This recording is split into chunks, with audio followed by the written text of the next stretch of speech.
প্রিয় শিক্ষার্থীবৃন্দ, আজকে আমরা সপ্তম শ্রেণীর গণিত ৮ পৃষ্ঠার ২ নং-এর কয়ের সমাধান করব। তোমাদের বইয়ের ২ নং-এ লেখা আছে ভাগের সাহায্যে বর্গমূল নির্ণয় করো। আমরা ২২৫ এর বর্গমূল ভাগের সাহায্যে নির্ণয় করব। দেখো, প্রথমে ২২৫ লিখলাম। লেখার পরের কাজ হচ্ছে তোমাকে ডান দিকে একটা খাড়া দাগ দিতে হবে। দিলাম ডান দিকে একটা খাড়া দাগ, এটা হচ্ছে ডান দিক আর এটা হচ্ছে বাম দিক। খাড়া দাগ দেওয়ার পরের কাজ হচ্ছে তোমাকে জোড়া বানাতে হবে ডান দিক থেকে, মানে ডান দিক থেকে ২ সংখ্যার উপর উপর দাগ দিতে হবে, ঠিক আছে? তাহলে জোড়া বানানো হবে। আর এটাই তো জোড়া না, এটা সিঙ্গেল আছে, সিঙ্গেলই থেকে যাবে। আচ্ছা, এর পরের কাজ কি? এর পরের কাজ হচ্ছে খাড়া দাগের পাশে একটা সংখ্যা নিতে হবে। তুমি যে সংখ্যাটা নিবা ওই সংখ্যাটাকে ২ বার গুণ করবে। তাহলে খাড়া দাগের পাশে আমি ধরো ১ নিই, তাহলে এই ১ নিলে আমি ১ কে কয়বার গুণ করব? ২ বার গুণ করব। তাহলে ১ গুণ ১, তাহলে কত হবে? ১ কে ১। এবার দেখো, আমরা কিন্তু হিসাব করব বাম দিক থেকে। আমরা দাগ দিছি ডান দিকে, জোড়া বানাইছিও ডান দিক থেকে, কিন্তু হিসাবের কাজ যখন শুরু করব তখন আমরা বাম দিক থেকে করব। তার মানে এটা সিঙ্গেল আছে না ২, তাহলে এই ২ এর হিসাবটা আগে করব, এই সিঙ্গেলেরটার হিসাব আগে করব। যদি এইখানে দেখতাম বাম দিকে ১ জোড়া আছে, তাহলে জোড়ার হিসাবটা করতাম। তাহলে এটা যেহেতু সিঙ্গেল আছে, সিঙ্গেলের হিসাব করব, এই জোড়ায় আর হাত দেব না। তাহলে ১ কে আমরা ২ বার গুণ করলে কত? ১ হয়। তাহলে আমি যদি এই খাড়া দাগের পাশে ২ নিই, তাহলে কি হবে? দেখো, ২ নিলে ২ কে ২ বার গুণ করলে কত হয়? ২ দুগুণে ৪। তাহলে কিন্তু এই ২ এর বেশি হয়ে যায়। তার মানে খাড়া দাগের পাশে তুমি যে সংখ্যাটা নিবা ওই সংখ্যাকে ২ বার গুণ করবা। গুণ করার পরে বাম দিকে যে সংখ্যাটা থাকবে বা যে জোড়াটা থাকবে ওর কম হবে বা ওই সংখ্যাটা হবে ওর বেশি যেন না হয়। তাহলে ২ নিলে হয় ৪ আর ১ নিলে হয় ১। তাহলে আমার ২ নিলে তো এই ২ এর বেশি হয়ে যাচ্ছে, ৪ হয়, তাহলে এর বেশি হয়ে যায়। কিন্তু ১ নিলে বেশি হয় না, তাহলে ১ রে ২ বার গুণ করলে কত হয়? ১ হয়। তাহলে এর নিচে আমি ১ বসালাম। এবার আমি বিয়োগ করব। তাহলে ১ আছে কত? তাহলে ২, ১। বিয়োগ করার পরের কাজ হচ্ছে প্রতিবার বিয়োগ করবা আর উপর থেকে এক এক জোড়া করে নামাবা। এই যে বিয়োগ করলাম, এবার ১ জোড়া নামাবো, এই ২৫টা নামালাম। এর পরের কাজ কি? এর পরের কাজ হচ্ছে তোমাকে বাম দিকে খাড়া দাগ দিতে হবে। প্রথমবারে ডান দিকে খাড়া দাগ, এর পরে যত খাড়া দাগ দিবা সবই বাম দিকে দিবা, ঠিক আছে? আচ্ছা, এবারের কাজ কি? দেখো, এবারের কাজ হচ্ছে এই যে ভাগফল তুমি কত পাইছো? ১। এই ভাগফলের ডাবল লিখবা এই খাড়া দাগের পাশে। তাহলে ১ এর ডাবল কত? ২। যদি এখানে ২ পাতাম তাহলে ২ ডাবল লিখতাম, ৪ লিখতাম। এখানে ১০ পাইলে ১০ এর ডাবল ২০ লিখতাম। এখানে লেখার পরে তুমি একটা শূন্য স্থান দিবা। তাহলে এই খাড়া দাগের পাশে কি নিবা? ভাগফলে যেটা পাবা তার ডাবল নিলাম, ২।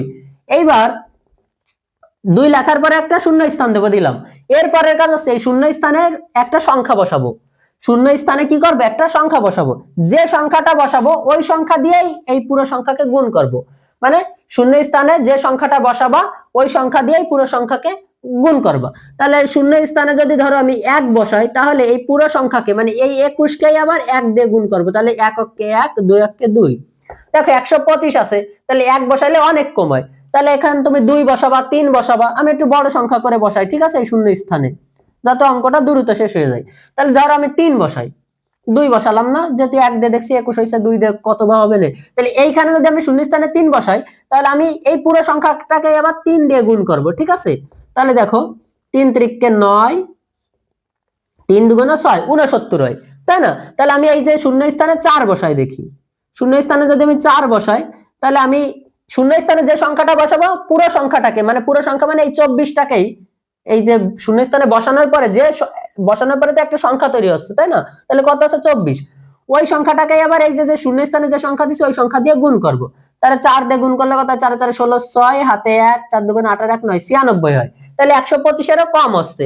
আমাদের লাগবে কি? ১২৫ হতে হবে বা এর কম হবে, কিন্তু এর বেশি যেন না হয়। তাহলে আমি এই শূন্য স্থানে ৫ বসাই। শূন্য স্থানে যদি আমি ৫ বসাই, তাহলে এই পুরো সংখ্যাটাকে আবার ৫ দিয়ে গুণ করব, ঠিক আছে? তাহলে ৫ × ৫ = ২৫, এর ৫ হাতে থাকে ২, ৫ × ২ = ১০ আর ২ = ১২। দেখো ১২৫ মিলে গেছে। তার মানে আমার অঙ্কটা এখানেই শেষ হয়ে যাবে। এবার বিয়োগ করলে 0। এবার দেখো, তাহলে আমার মিলল আছে কত দিয়ে? এখানে শূন্য স্থানে ৫ বসালে মেলে, তাই না? তা এই যে যে নিচে যে গুণ 5 দিছি না, এই শূন্য স্থানের 5টা এইভাবেই থাকবে। এই নিচে যে গুণ 5 দিছি, এই গুণ 5টা এখানে রাখবো না, এই 5টাকে আমরা নিয়ে যাব এই ভাগফলের এখানে। এই নিচে যে গুণ 5টা দিছিলাম, ওই 5 সংখ্যাটাকে আমরা ভাগফলের জায়গায় নিয়ে যাব। আর এই নিচে এই হিসাবটা রাখবো না, এটা হচ্ছে তোমাদের বোঝানোর জন্য দিছি। আর এই শূন্য স্থানটাও তোমাদের বোঝানোর জন্য দিছি, মানে বোঝাতে চাইছি যে এখানে শূন্য স্থান মানে দিছিলাম প্রথমে, যাতে বোঝা যায় এখানে একটা সংখ্যা বসবে, এখানে কোনো একটা সংখ্যা বসবে, এজন্য দিছিলাম। এবার তাহলে আমরা কিন্তু 225 এর বর্গমূল পেয়ে গেছি। অতএব 225 এর বর্গমূল, 225 এর বর্গমূল লেখার পরে কি করতে হবে, এই 225 এর বর্গমূল এর সংক্ষিপ্ত রূপটা লিখবা। 225 এর বর্গমূল এর সংক্ষিপ্ত রূপ কি জানো, স্কয়ার রুট 225।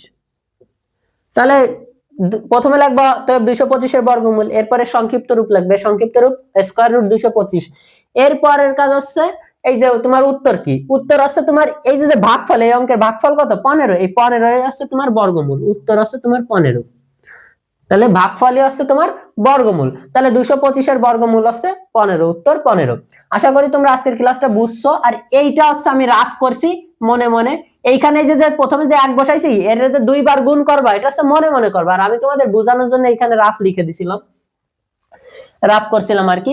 আচ্ছা, তোমরা যারা পঞ্চম শ্রেণী থেকে দশম শ্রেণী পর্যন্ত আমার কাছে অনলাইনে গণিত ক্লাস করতে চাও, গণিত ক্লাসে ভর্তি হতে চাও, তারা এই নাম্বারে যোগাযোগ করবা 01772713214। এই নাম্বারে কল করে ভর্তির বিষয়ে বিস্তারিত জানতে পারবা এবং তোমরা ভর্তি হতে পারবা। প্রতি ক্লাসে 10 জন করে নিব, খুবই কম সংখ্যক স্টুডেন্ট নিব। তাই তোমরা যারা ভর্তি হতে চাও দ্রুত এই নাম্বারে কল করে ভর্তি ক্লিয়ার করো, ভর্তি হতে পারো আর কি। দেখা হচ্ছে পরবর্তী ক্লাসে, সেই পর্যন্ত সবাই ভালো থাকো, সুস্থ থাকো, আল্লাহ হাফেজ।